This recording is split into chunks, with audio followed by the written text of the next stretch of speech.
उग्रवादियों की आवाजाही की सूचना मिली थी। इसके आधार पर सेना के 21 पैरा कमांडो के एक दस्ते ने दिनांक 4/12/2021 की शाम को संदिग्ध क्षेत्र में एम्बुश लगाया था। एम्बुश के दौरान एक वाहन एम्बुश के स्थान के समीप पहुंचा।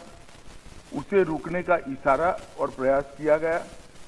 रुकने की बजाय वाहन द्वारा उस जगह से तेजी से निकलने का प्रयास किया गया, जिसके उपरांत इस आशंका पर कि वाहन में संदिग्ध विद्रोही जा रहे थे, वाहन पर गोली चलाई गई, जिससे वाहन में सवार 8 व्यक्तियों में से 6 व्यक्तियों की मृत्यु हुई।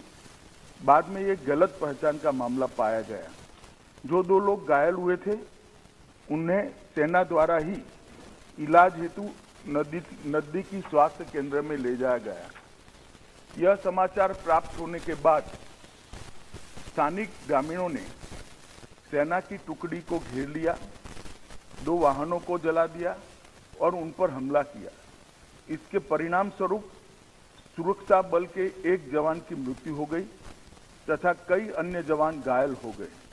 अपनी सुरक्षा में तथा भीड़ को तितर-बितर करने के लिए सुरक्षा बलों को गोली चलानी पड़ी, जिससे 7 और नागरिकों की मृत्यु हो गई तथा कुछ अन्य घायल हो गए।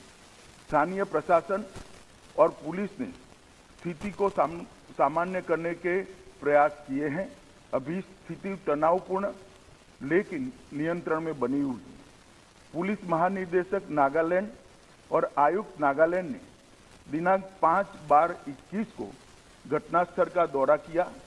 ताजिद पुलिस थाने में घटना के बारे में प्राथमिकी दर्ज की गई है और मामले की गंभीरता को ध्यान में रखते हुए इस मामले को राज्य अपराध पुलिस स्टेशन को जांच के लिए सौंप दिया गया है।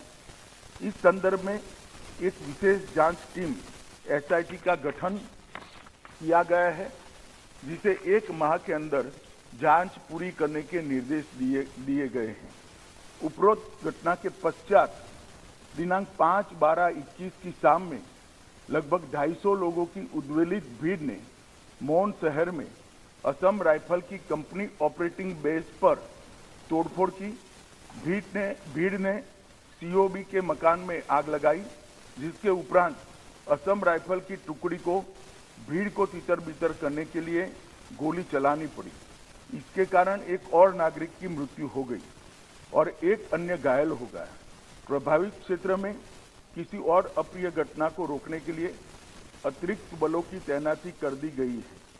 सेना की 3 कोर मुख्यालय द्वारा एक प्रेस वक्तव्य जारी किया गया है, जिसमें निर्दोष नागरिकों की दुखद मृत्यु के घटनाक्रम पर अत्यधिक दुख सेना द्वारा व्यक्त किया गया है।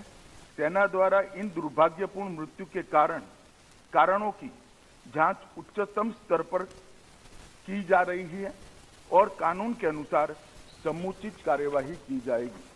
घटना की सूचना मिलने पर मैंने तत्काल नागालैंड के गवर्नर और मुख्यमंत्री जी से संपर्क किया। गृह मंत्रालय द्वारा भी नागालैंड के मुख्य सचिव और पुलिस महानिदेशक से संपर्क किया गया। कल पूरे दिन स्थिति को मॉनिटर किया गया। गृह मंत्रालय द्वारा तुरंत पूर्वोत्तर के प्रभारी अपर सचिव को कोहिमा भेजा गया, जहां उन्होंने आज सुबह नागालैंड राज्य सरकार के मुख्य सचिव एवं अन्य वरिष्ठ अधिकारियों और अर्धसैनिक बलों के वरिष्ठ अधिकारियों के साथ बैठक की, स्थिति का विस्तारपूर्ण समीक्षा की है, ताकि यह सुनिश्चित किया जा सके कि शीघ्र सामान्य स्थिति बहाल हो। यह निर्णय लिया गया है कि सभी एजेंसियों को यह सुनिश्चित करना चाहिए कि विद्रोहियों के खिलाफ अभियान चलाते समय भविष्य में ऐसी कोई दुर्भाग्यपूर्ण घटना की पुनरावृत्ति न हो।